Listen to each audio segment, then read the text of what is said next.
సంవత్సరాలు వెనక్కి వెళ్తున్నాను. మళ్ళీ విద్యార్థిగా ఉన్నప్పుడు ఏ విధంగా ఉన్నానో ఆ స్ఫూర్తి నాకు కనపడుస్తా ఉంది. మిమ్మల్ని చూస్తా ఉంటే మీకంటే కూడా నేను ఎక్కువ గోలు చేసేవాడిని, కేకలేసేవాడిని. మళ్ళీ ఆ విద్యార్థి దశ అనేది జీవితంలో ఒకటేసారి వస్తుంది.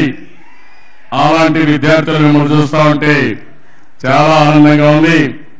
ఈరోజు మీరు ఇంజనీరింగ్ కాలేజీలో ఉన్నారు కాబట్టి గోల తక్కువ చేస్తారు, కానీ మేము ఆర్ట్స్ కాలేజీలో ఉండేవాళ్ళం, ఇంకా మీకంటే ఎక్కువగా గలాబా చేసేవాళ్ళం. అలాంటి విద్యార్థులకు అందరికీ నమస్కారాలు. ఇప్పుడే స్టూడెంట్ చూసాం, 2 పర్ఫార్మెన్స్ ఇచ్చారు, చాలా బ్యూటిఫుల్ గా చేశారు. వారందరినీ మీ అందరి తరఫున మనస్ఫూర్తిగా అభినందిస్తున్నాను. అదే మాదిరిగా ఒక పక్కన ఎడ్యుకేషన్ చెప్తూనే వాల్యూ బేస్డ్ ఎడ్యుకేషన్ కూడా చాలా బాగా ప్రదర్శించారు. వారిని కూడా మనస్ఫూర్తిగా అభినందిస్తున్నాను. ఇప్పుడే అశోక్ గారు చెప్పినట్టు ఈ ఇన్స్టిట్యూట్ అయితే 10 సంవత్సరాలు పూర్తి చేసుకున్నది. అశోక్ రాజు గారు నా దగ్గర వ్యక్తిగత సిబ్బందిలో పనిచేశారు, చాలా క్లోజ్ గా నన్ను వాచ్ చేశారు.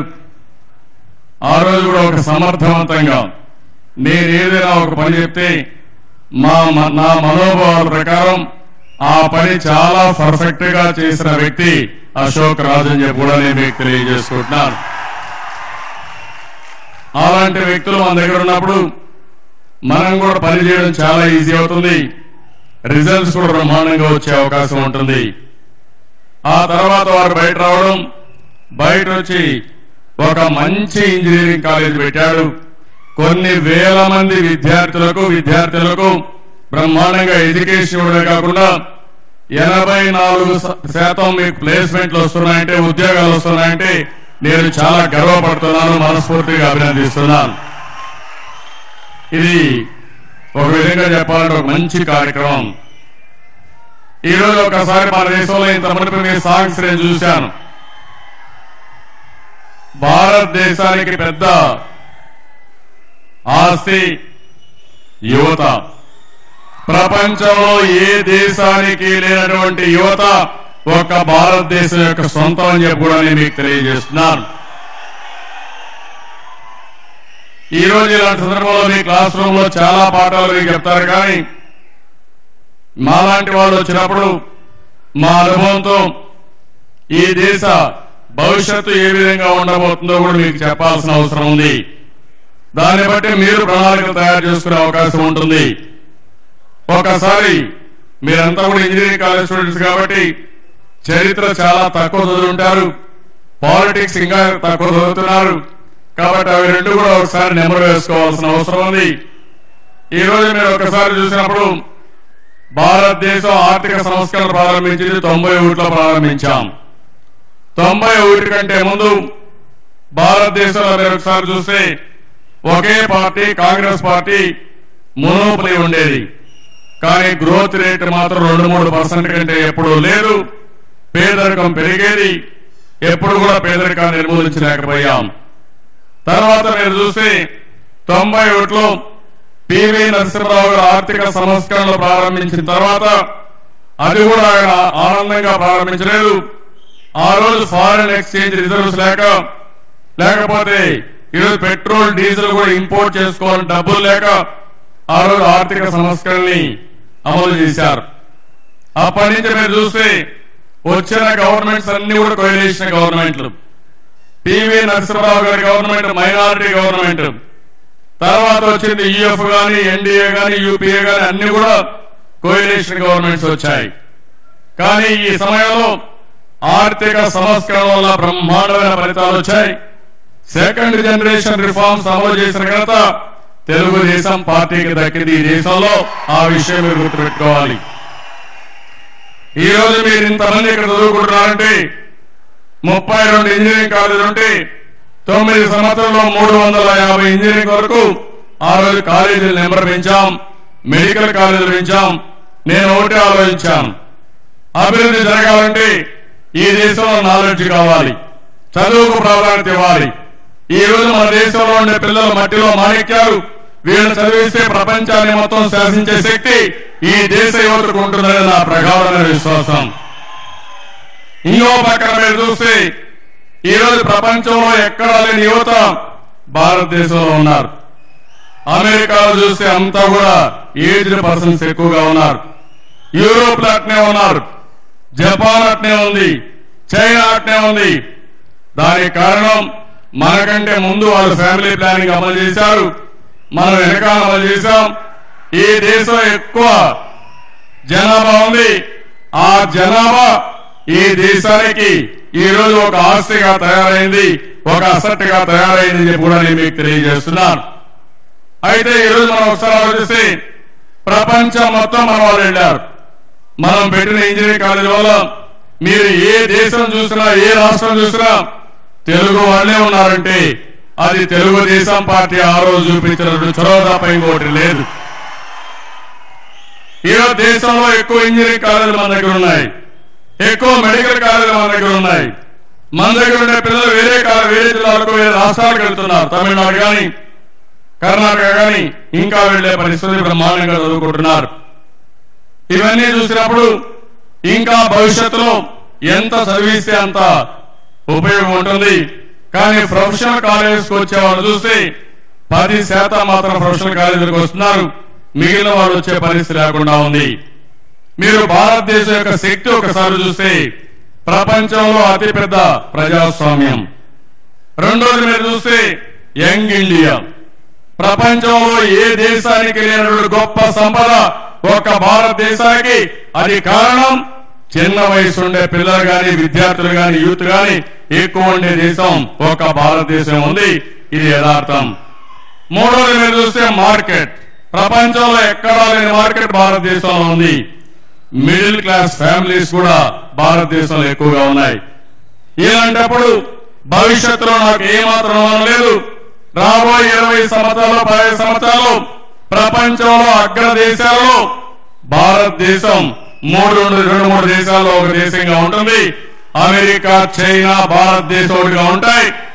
అందులో కూడా ఇంకో పక్కన చూస్తే ఆ 2 దేశాల కంటే మీరు బ్రహ్మాండంగా పనిచేసి దేశంలో మంచి నాయకత్వం ఇవ్వగలిగితే మొదటి దేశంగా ప్రపంచంలోనే భారతదేశం ఎమర్జ్ అవుతుందని కూడా నేను మీకు తెలియజేస్తున్నాను.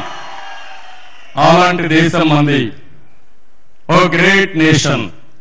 దాంట్లో ఎవరికి అనుమానం అవసరం లేదు. అయితే ఇలాంటి గ్రేట్ నేషన్ లో మీరు ఏ విధంగా ఉండాలో మీరు కూడా ఆలోచించాల్సిన అవసరం ఉంది. మీ రోల్ ఏంటి, సమాజానికి మీరేం చేస్తారు, ఈ డెవలప్మెంట్ నేషన్ లో మీరెక్కడ ఉండబోతున్నారు అనేది మీ చేతుల్లో ఉంది. ఆ విషయం మీరు గుర్తుపెట్టుకోవాల్సిన అవసరం ఉంది. దీనికి మీకంటూ ఒక విజన్ ఉండాలి. ఒక విషయం మీరు గుర్తుపెట్టుకోండి, మీరు కూడా చదువుకున్నప్పుడు నేను కూడా ఆలోచించాను, ఏమవుదా నేను ఆలోచించాను. ఆ రోజు చాలా మంది నాకు సజెస్ట్ చేశారు, ఐఏఎస్ సివిల్ సర్వీస్ కూర్చుంటే బాగుంటుంది, మీరు ఎంఏ ఎకనామిక్స్ కాబట్టి అని కూడా సూచించారు. నేను అనుకున్నాను సివిల్ సర్వీస్ పోతే మాక్సిమం అయితే ఒక ఐఏఎస్ ఆఫీసర్ అవుతాం, దానివల్ల ఏం ఉపయోగం ఉంటుంది, లేకుంటే యూనివర్సిటీ లెక్చరర్ అయితే ఒక డిపార్ట్మెంట్ లో ప్రొఫెసర్ అవుతాం, లేకుంటే ఒక వైస్ ఛాన్సలర్ అవుతాం, దీనివల్ల ఏం ఉపయోగం ఉంటుందని ఆలోచించినప్పుడు రాజకీయాల్లోకి వస్తే కొన్ని వందల మంది ఐఏఎస్ ఆఫీసర్లు మన దగ్గర పనిచేసే పరిస్థితి వస్తుంది. ప్రజలకు సర్వీస్ ఇచ్చే అవకాశం ఉంటుంది. ఏ ఫీల్డ్ కంటే అన్ని ఫీల్డ్ కట్టి రాజకీయాల ద్వారా అభివృద్ధి చేసి పేద ప్రజలకు కానీ రుణం తీసుకునే అవకాశం ఉంటుందనే ఉద్దేశంతో నేను మీ మాదిరిగా చదువుకునే వయసులో రీసెర్చ్ చేసే సమయంలో నేరుగా యూనివర్సిటీ నుంచి, ఎస్వి యూనివర్సిటీ నుంచి పాలిటిక్స్ వచ్చాను, ఎమ్మెల్యే అయ్యాను. మళ్ళీ వెనుదిరిగి చూడలేదు, రోజు రోజుకు ముందుకు పోతూ వచ్చాను. నేను ఒక విషయం ఇక్కడ మీకు చెప్పాలి. ఈరోజు ఎన్టీఆర్ రామారావు గారు ఉన్నారు. చాలా మంది పిల్లలందరికీ, స్టూడెంట్స్ అందరికీ ఆయన చరిత్ర మీరు చదువుకోవాల్సిన అవసరం ఉంది, సినిమాలు మీరు చూడాల్సిన అవసరం ఉంది. ఒక సాధారణ కుటుంబంలో పుట్టి ఒక అసాధారణ వ్యక్తిగా చరిత్ర సృష్టించిన యుగ పురుషుడు ఎన్టీఆర్. దీంట్లో ఎవరికి అనుమానం లేదు. తెలుగు వారి చరిత్ర ఉన్నంత వరకు తెలుగు వారి హృదయాల్లో చిరస్థాయిగా ఉండే ఏకైక వ్యక్తి ఒక ఎన్టీఆర్ తప్ప ఇంకొకరు లేరు. ఆయన ఒక మామూలు వ్యక్తి. అసాధారణమైన క్రమశిక్షణతో నిరంతరం శ్రమతో ఒక ఉన్నతమైన వ్యక్తిగా ఆయన పరిగణించబడ్డాడు. ఆ విషయం మీరు గుర్తుపెట్టుకోవాల్సిన అవసరం ఉంది. ఈ రోజు ఇంకో పక్కన చూస్తే మీరంతా కూడా ఇంజనీరింగ్ కాలేజ్ స్టూడెంట్స్ కాబట్టి బిల్ గేట్స్ చూశారు. ఒక సాధారణ కుటుంబంలో పుట్టాడు. యూనివర్సిటీ ఎడ్యుకేషన్ కూడా పూర్తి చేయకుండా ఈ రోజు ప్రపంచంలో ఇన్ఫర్మేషన్ టెక్నాలజీలో రెవల్యూషన్ తీసుకురాగలిగాడు. వరల్డ్ లో రిచెస్ట్ మ్యాన్ కాగలిగాడు. ఇటీవల మీరు చూశారు, స్టీవ్ జాబ్స్ చూశారు. ఈరోజు ఐప్యాడ్ కానీ మిగిలినట్టు కానీ మామూలుగా చదువుకున్న వ్యక్తుల కంటే మామూలు వ్యక్తులు కూడా ఆపరేట్ చేయడానికి మీరు ఎక్కడికి పోతే అక్కడ టీవీలు చూడొచ్చు, ఎక్కడికి పోతే అక్కడ ఇన్ఫర్మేషన్ వస్తుంది. అలాంటివన్నీ రెవల్యూషన్ చేయగలిగారు. అంటే వాళ్ళు కూడా ఒక సాధారణ వ్యక్తులే, కానీ వాళ్ళు ఊహించుకున్నారు, ఒక విజన్ పెట్టుకున్నారు, ఇవన్నీ చేయగలిగారు. ఈ విధంగా మనం చెప్పుకుంటూ పోతే మహాత్మా గాంధీ గాని అంబేద్కర్ గారు గాని మీ ఊర్లో చాలా ఉదాహరణలు మీకు ఉంటాయి. నేను ఒకటే మిమ్మల్ని అందరినీ ఒకటే కోరుతున్నా, మీకంటూ ఒక విజన్ ఉండాలి. ఈ దేశం మీకేం అనుమానం వద్దు. చిన్న చిన్న ఇబ్బందులు వస్తాయి, ఒడిదుడుకులు వస్తాయి, సమస్యలు వస్తాయి, కానీ అల్టిమేట్ గా భారతదేశం అగ్ర దేశాలలో ఒకటి, 3 దేశాల్లో ఒకటి అనుకుంటే మొదటి దేశంగా ఈ దేశం ఉంటుంది. అనుమానం అవసరం లేదు. 20 ఏళ్లలో మీరు చూశారు 4 లేన్ రోడ్స్ వచ్చాయి. ఎక్కడ చూసినా ఇంజనీరింగ్ కాలేజీ, మెడికల్ కాలేజీలు వచ్చాయి. సెల్ ఫోన్లు మీరు చూస్తున్నారు. ఈ రోజు ప్రతి ఒక్క వ్యక్తి ఒక సెల్ ఫోన్ పెట్టుకుని, ఐప్యాడ్ పెట్టుకుని అడవుల నుంచి అయినా సరే మీరు చదువుకునే అవకాశం ఉంటుంది, లేకపోతే వ్యాపారాలు చేసుకునే అవకాశం ఉంటుంది. That is the beauty of technology. మీరు ఒకసారి చూస్తే, నేను మొట్టమొదటిసారిగా ముఖ్యమంత్రి అయినప్పుడు భారతదేశంలో అన్ని రోడ్లు బాగా లేకపోతే మలేషియాకు పోయాను. చిన్న దేశం, 4 కోట్ల జనాభా. ఆ దేశంలో నార్త్ ఈస్ట్ రోడ్డు చూస్తే అప్పట్లోనే 6 లేన్ రోడ్డు ఉంది. నేను ప్రధానమంత్రికి వచ్చి చెప్పాను, మన దేశం ఇంత పెద్ద దేశం, పనికి 4 రోడ్లు ఉన్నాయి, ఇది మంచిది కాదు, మనం కూడా 4 లేన్ రోడ్లకు 6 లేన్ రోడ్డుకు పోవాలని అడిగి, ఈ రోజు గోల్డెన్ క్వాడ్రిలేటరల్ రోడ్డు వచ్చిందంటే అది తెలుగుదేశం పార్టీ ప్రధానమంత్రి మెప్పించి తీసుకొచ్చాం. కాశ్మీర్ టు కన్యాకుమారి వచ్చింది. ఒకప్పుడు రోడ్లకు డబ్బులు లేవనుకుంటే ఇప్పుడు బీఓటీలో కాంట్రాక్టర్లే డబ్బులు ఇచ్చి రోడ్లు ఇచ్చే పరిస్థితికి వచ్చారు. ప్రజలు టోల్ ఫీ కట్టే పరిస్థితికి వచ్చారు. నేను ఒకసారి అయితే ఈ సెల్ ఫోన్ చూసిన తర్వాత నేను పెద్ద ఎత్తున ఇన్ఫర్మేషన్ టెక్నాలజీని ప్రమోట్ చేశాను. హైదరాబాద్ లో సైబరాబాద్ సిటీ నిర్మాణం చేశాం బిల్ క్లింటన్ వచ్చినప్పుడు. నేను ఎందుకంటే సైబరాబాద్ పేరు పెట్టానంటే ప్రపంచంలో ఎక్కడా సైబరాబాద్ సిటీ లేదు. ఒక ఇండియాలో హైదరాబాద్ లో సైబరాబాద్ సిటీ పెట్టాలని ప్రపంచ కంపెనీలు రావాలన్న ఆ విధంగా మనం ముందుకు పోయాం. నేను అప్పుడు నాకు బ్యాండ్ విత్ కావాల్సి వస్తే, ఫైబర్ ఆప్టిక్ కనెక్టివిటీ కావాల్సి వస్తే, ఎవరికి అర్థం కాని పరిస్థితుల్లో ఇది రావాలంటే, సెల్ ఫోన్ రావాలంటే డీరెగ్యులేషన్ టెలికమ్యూనికేషన్ సెక్టర్ లో రావాలని గట్టిగా పట్టుబట్టి ఆ రోజు ప్రైవేట్ సెక్టర్ లో టెలికమ్యూనికేషన్ తీసుకొచ్చాం. ఈ రోజు మీరు చూస్తున్నారు ప్రతి ఒక్కరి దగ్గర సెల్ ఫోన్లు. ఒకప్పుడు సెల్ ఫోన్లు కొనమని నేను చెప్పేవాడిని, ఇప్పుడు సెల్ ఫోన్లు ఆపిన దగ్గరికి రండి, లేకపోతే ఎక్కడా పనిచేసే పరిస్థితులు లేవని ఇప్పుడు వద్దని చెప్పే పరిస్థితికి వస్తున్నాం. ఎంత ఉపయోగపడుతున్నాయంటే మామూలుగా చాలా ఎగ్జాంపుల్స్ ఉన్నాయి. ఊర్లో కొంతమంది పశువులు మేపుకొని వస్తారు, ఊర్లో అందరు పశువులు తీసుకుపోయి, అలాంటి వాళ్ళు కూడా సెల్ ఫోన్ పెట్టుకుని ఆ కోడ్ నెంబర్ నొక్కితే ప్రతి ఒక్క ఇంటికాడ ఎప్పుడు పశువులు వదిలిపెట్టాలి, మళ్ళీ మేపుకొని వచ్చిన వల్ల సెల్ ఫోన్ లో కోడ్ నెంబర్ నొక్కితే మీ ఇంటికి పశువులు వచ్చినాయి కట్టేసుకోమని అరిసే పని చెప్పే పని కాకుండా బ్రహ్మాండంగా సెల్ ఫోన్ ఉపయోగించుకునే పరిస్థితి వచ్చింది. కొంతమంది కూలీలు పొలంలో పనిచేసి సాయంత్రం ఇంటికి వచ్చేటప్పుడు భార్య ఫోన్ చేసి నేను వస్తున్నాను, నీళ్లు వేడిగా రెడీగా పెట్టమని, లేకపోతే టీ కాఫీ రెడీగా పెట్టమని చెప్పే పరిస్థితి వచ్చింది. ఇవన్నీ కూడా మీరు ఊహించుకుంటే 20 సంవత్సరాల్లో జరిగాయి. హైదరాబాద్ లో ఇంటర్నేషనల్ ఎయిర్పోర్ట్ కానీ, మన ఎయిర్పోర్ట్ కానీ, ఇన్ఫ్రాస్ట్రక్చర్ కానీ, పవర్ లో రిఫార్మ్స్ కానీ ఇవన్నీ చేయగలిగాం. నేను మిమ్మల్ని కోరేది ఒకటే, మీకంటూ ఒక విజన్ ఉండాలి. ఆ విజన్ ని ఈరోజు మీరు స్టూడెంట్స్ గా ఉన్నారు. భవిష్యత్తులో మీరు కూడా సాధారణమైన వ్యక్తులుగా తయారయ్యే అవకాశం ఉంది. ఈ రోజు అశోక్ రాజు గారు ఇంజనీరింగ్ కాలేజ్ పెడతాను ఎప్పుడు ఊహించుకోలేదు. ఒక విధంగా చెప్పాలి, నా దగ్గరనే ఉండిపోతా అంటున్నారు. కానీ కాదు, ఆయన కూడా ఒకసారి అవకాశం వచ్చినప్పుడు ఒక ఇంజనీరింగ్ కాలేజ్ పెట్టడం కాకుండా కొన్ని వేల మందికి జీవితంలో ఉద్యోగాలు ఇప్పించే అవకాశం ఈ రోజు అశోక్ రాజు గారికి వచ్చింది. అదే మరి మీరు చాలా మందికి మీరు ఒక విజన్ పెట్టుకుంటే ఆ విజన్ ని అచీవ్ చేయడం కోసం ఒక ప్రణాళిక తయారు చేసుకోవాల్సిన అవసరం ఉంది. ఆ ప్రణాళికని చిత్తశుద్ధితో మీరు అమలు చేయగలిగితే, ఎగ్జిక్యూట్ చేయగలిగితే నాకు ఏమాత్రం అనుమానం లేదు, మీరు అనుకున్నది మీరు సాధిస్తారు. అది కూడా ఎక్కడ ఇది లేని చెప్పి కూడా నేను మీకు తెలియజేస్తున్నాను. మనిషికి కావాల్సింది సెల్ఫ్ కాన్ఫిడెన్స్ కావాలి. ఇది నేను చేయగలుగుతాననే అభిప్రాయం మీకు వస్తే 90% అయిపోతుంది. అది అయిపోతుందని ఇంట్లో పడుకుంటే మళ్ళీ కిందకు వస్తారు, మీరు ముందుకు పోయే పరిస్థితి లేదు. ఇది జరగాలంటే మీలో క్రమశిక్షణ ఉండాలి, హార్డ్ వర్క్ చేయాలి, పరిశీలన ఉండాలి. ఒక లీడర్ ఉండవలసిన లక్షణాలు మీరు పెట్టుకో ముందుకు పోతే ఈ దేశ సంపదైనటువంటి ఈ యొక్క కల్చరల్ గా ఉండే హెరిటేజ్ ని, కుటుంబ వ్యవస్థని కాపాడుకునే బాధ్యత అందరిపైన ఉందని చెప్పి కూడా నేను మీకు తెలియజేస్తున్నాను. అలాంటి వ్యవస్థకు నాంది పలకాలని ఈ సిద్ధార్థ ఇంజనీరింగ్ కాలేజ్ ఇన్స్టిట్యూషన్స్ కోరుతూ అశోక్ రాజు గారు ఇవన్నీ చేయగలుగుతారని నమ్మకం నాకుంది. స్టూడెంట్స్ అంతా ఇక్కడ ఉన్నారు. మీకందరికీ నూతన సంవత్సర శుభాకాంక్షలు ఒకసారి తెలియజేస్తూ, సంక్రాంతి శుభాకాంక్షలు తెలియజేస్తూ, మీ జీవితంలో మీరందరూ కూడా ఉన్నతమైనటువంటి ఆశయాలతో ఉన్నత శిఖరాల్ని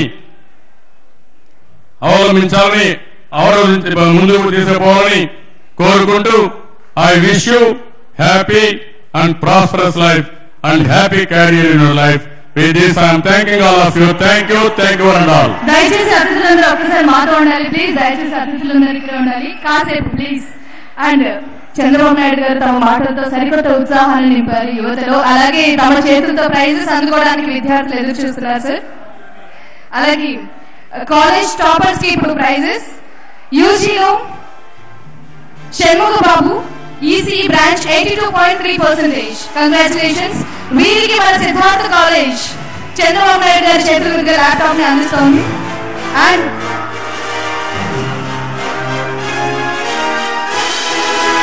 అలాగే వీడి మీనో మరీన్ ఎంబీఏ 89.4% పీజీ కోర్స్. డిప్లొమాలో T Hariprasad diploma triple E 82%. Congratulations. వీరందరూ సైటెక్ లో అందుకున్నారు. అండ్ సిస్టెక్ లో R Kiranmayi ECE branch 85.625 UG. And అలాగే బెస్ట్ అవుట్ స్టాండింగ్ స్టూడెంట్స్ లో యూజీలో T Nagasai civil branch and పీజీలో పి రూపా ఎంసీఏ, డిప్లొమాలో T Hariprasad diploma triple E. వీరు సైటెక్ స్టూడెంట్స్.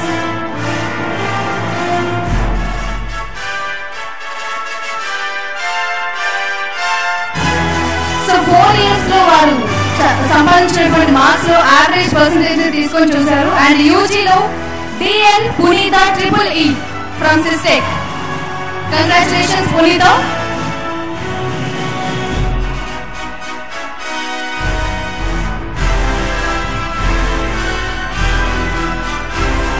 చాలా సంతోషం sir. Thank you so much. ఒకసారి యువత అలాగే అతిథులందరూ రిలీజ్